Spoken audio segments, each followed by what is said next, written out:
गठबंधन ने तय किया है सनातन संस्कृति को समाप्त करके रहेगा। সনাতন ধর্ম ধ্বংস করতে চাইছে ইন্ডিয়া জোট, এমনই কথা বললেন প্রধানমন্ত্রী নরেন্দ্র মোদী। মধ্যপ্রদেশের একটি নির্বাচনীয় জনসভা থেকে চাঞ্চল্যকর তথ্য দিচ্ছেন প্রধানমন্ত্রী নরেন্দ্র মোদী যে সনাতন ধর্ম শেষ করতে চলেছে কারা? ইন্ডিয়া জোট। সকলেই জানেন কম বেশি ইন্ডিয়া জোট নামে একটি বিরোধী দল তারা তৈরি হয়েছে ভারতবর্ষের প্রধানমন্ত্রী অর্থাৎ বিজেপির বিরুদ্ধে। তাতেই বেআত চটেই গেছেন বললে যায় বা আতঙ্ক হয়েছেন প্রধানমন্ত্রী, প্রকাশ্য বলে দিলেন যে সনাতন ধর্ম শেষ করতে চলেছে।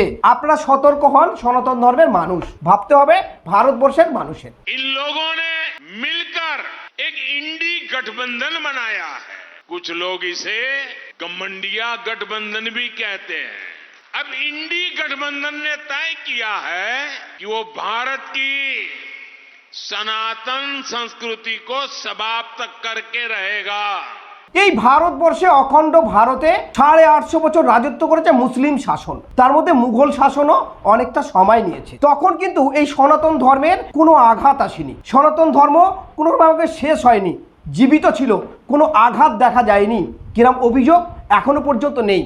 সেই সঙ্গে মোগল শাসনের পরে 200 বছর রাজত্ব করেছে ইংরেজরা, সেখানে কিন্তু কেউ অভিযোগ করতে পারেনি যে সনাতন ধর্ম শেষ হতে চলেছে। তারপরেই ভারতবর্ষে স্বাধীনের পরেও সনাতন ধর্মের কোনো আঘাত আসেনি। হঠাৎ প্রধানমন্ত্রী নরেন্দ্র মোদীর সামনে ইলেকশন, তাই ভয় পেয়ে তিনি বলছেন যে সনাতন ধর্ম শেষ করতে চলেছে ইন্ডিয়া জোট। ভাবতে হবে তাহলে এই ভারতবর্ষে ইংরেজ শাসনের পরে বেশি অর্ধেক সময় কংগ্রেস শাসন করেছে। কংগ্রেস শাসনকালে সনাতন ধর্ম শেষ হয়নি, সনাতন ধর্মের কোনো আঘাত আসেনি। সনাতন ধর্মের মানুষ অন্য দেশে যারা ছিলেন তারা কিন্তু নির্বিঘ্নে এই দেশে এসেছেন, আশ্রয় পেয়েছেন, তাদের জমি পেয়েছেন, ঘর পেয়েছেন। বিশেষ করে যদি পশ্চিমবঙ্গে দেখা যায় বাংলাদেশ থেকে প্রচুর হিন্দু সম্প্রদায় অর্থাৎ সনাতন ধর্মের মানুষ এই বঙ্গে এসেছেন, তারা জমি পেয়েছেন, জায়গা পেয়েছেন, বাসস্থান পেয়েছেন, এখানে সুযোগ পেয়েছেন, চাকরি বাকরি সমস্ত কিছু পেয়েছেন।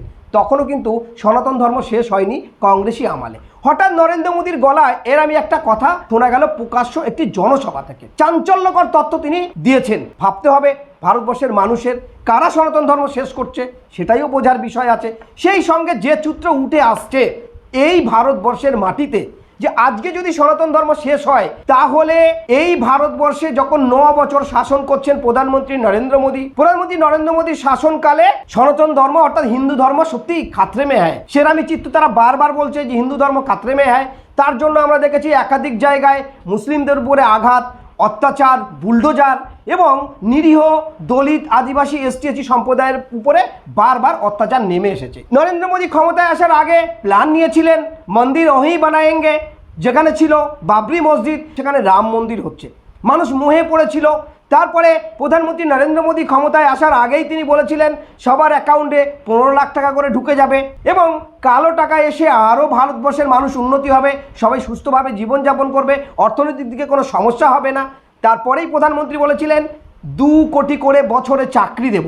সত্যি তানার কি একেবারেই এই ভারতবর্ষের বেকার সমস্যা জর্জরিত 2 কোটি চাকরি কোথায় গেছে, 15 লক্ষ টাকা কোথায় গেছে? যখন উন্নয়নের দিক থেকে একেবারেই বেসামাল হয়ে পড়েছেন, মানুষের কাছে আর কোনো রাস্তা খুঁজে পাচ্ছেন না, আর তো বাবরি মসজিদ নেই, আর তো 15 লক্ষ টাকা করে তিনি দিতেও পারেননি, কি ইস্যু নেবেন? এবার প্রকাশ্য ইস্যু নিয়েছেন সনাতন ধর্ম শেষ করতে চলেছে ইন্ডিয়া জোট। ইন্ডিয়া জোট তৈরি হয়েছে আপনারা সকলেই জানেন। এই ইন্ডিয়া জোটের ভয় পেয়ে তিনি কয়েকদিন আগে প্রকাশ্য বলেও দিয়েছিলেন যে এটা সন্ত্রাসবাদী, আতঙ্কবাদীর সঙ্গে তারা যুক্ত হয়েছে, যার জন্য ইন্ডিয়া জোট অর্থাৎ ইন্ডিয়ার নামটাও তিনি চেঞ্জ করে দিচ্ছেন। ইন্ডিয়া নাম চেঞ্জ করে দিতে চাইছেন কেন? ইন্ডিয়া নামে একটি জোট তৈরি হয়েছে বিরোধীদের, সেটাও চেঞ্জ করে তিনি শান্তি পাওয়ার চেষ্টা করছেন। তখনই যখন না হচ্ছে তখনই তিনি আজ প্রকাশ্য একটি সভায় বললেন হিন্দু সনাতন ধর্ম যেখানে পূর্বপুরুষরা কয়েকশো বছর ধরে বাঁচিয়ে রাখার চেষ্টা করেছে, অলরেডি তিনি বলছেন যে ইন্ডিয়া জোট সেটা ধ্বংস করতে চলেছে। সত্যি কি তাই? তাহলে মোগলরা কয়েকশো বছর রাজত্বকালে এই হিন্দু সম্প্রদায়ের কোনো আঘাত আসেনি, সেই সঙ্গে ইংরেজরা 200 বছর রাজত্বে তাতেও কোনো আঘাত আসেনি সনাতন ধর্মের, কংগ্রেস শাসনকালে কোনো আঘাত আসেনি। ভাগ্য ভালো প্রধানমন্ত্রী বলে দেননি যে মুসলমানরা সনাতন ধর্ম শেষ করতে চলেছে, বলে দিয়েছেন যে ইন্ডিয়া জোট শেষ করতে চলেছে, নাহলে দেশে হয়তো আরও একটু বড় সমস্যা দেখা দিত।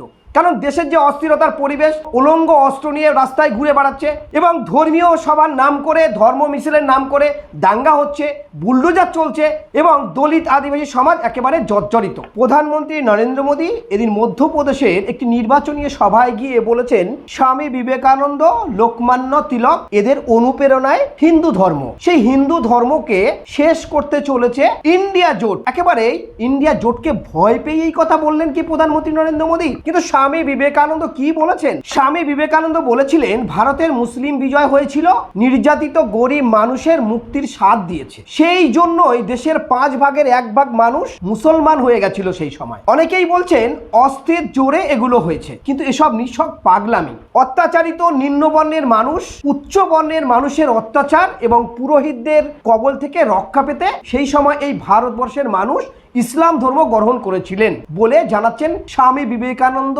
তার বক্তব্যে লিখে গেছেন। কিন্তু আজকে দিনে দাঁড়িয়ে স্বামী বিবেকানন্দের কথা টেনে যখন প্রধানমন্ত্রী নরেন্দ্র মোদী বলছেন যে হিন্দু ধর্ম শেষ করতে চলেছে ইন্ডিয়া জোট, কারণ প্রধানমন্ত্রী নরেন্দ্র মোদী অর্থাৎ বিজেপির একটাই বিরোধী জোট তৈরি হয়েছে ইন্ডিয়া জোট, সেই ইন্ডিয়া জোটের ভয়ে এবার প্রধানমন্ত্রী এমনই মন্তব্য করলেন।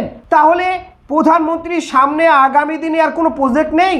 উন্নয়নের প্রজেক্ট শেষ হয়ে গেছে, 2 কোটি বেকার যুবক সে কথাও শেষ, রাম মন্দির নিয়ে সেটাও মানুষ বুঝে গেছে, মানুষের টাকা বন্দি করে কালো টাকা ফিরিয়ে এনে 15 লক্ষ করে টাকা দেওয়ার কথা সেটাও মানুষ বুঝে গেছে। তাহলে কি প্রধানমন্ত্রী এবারে নিছক আতঙ্কে এই কথা বলছেন?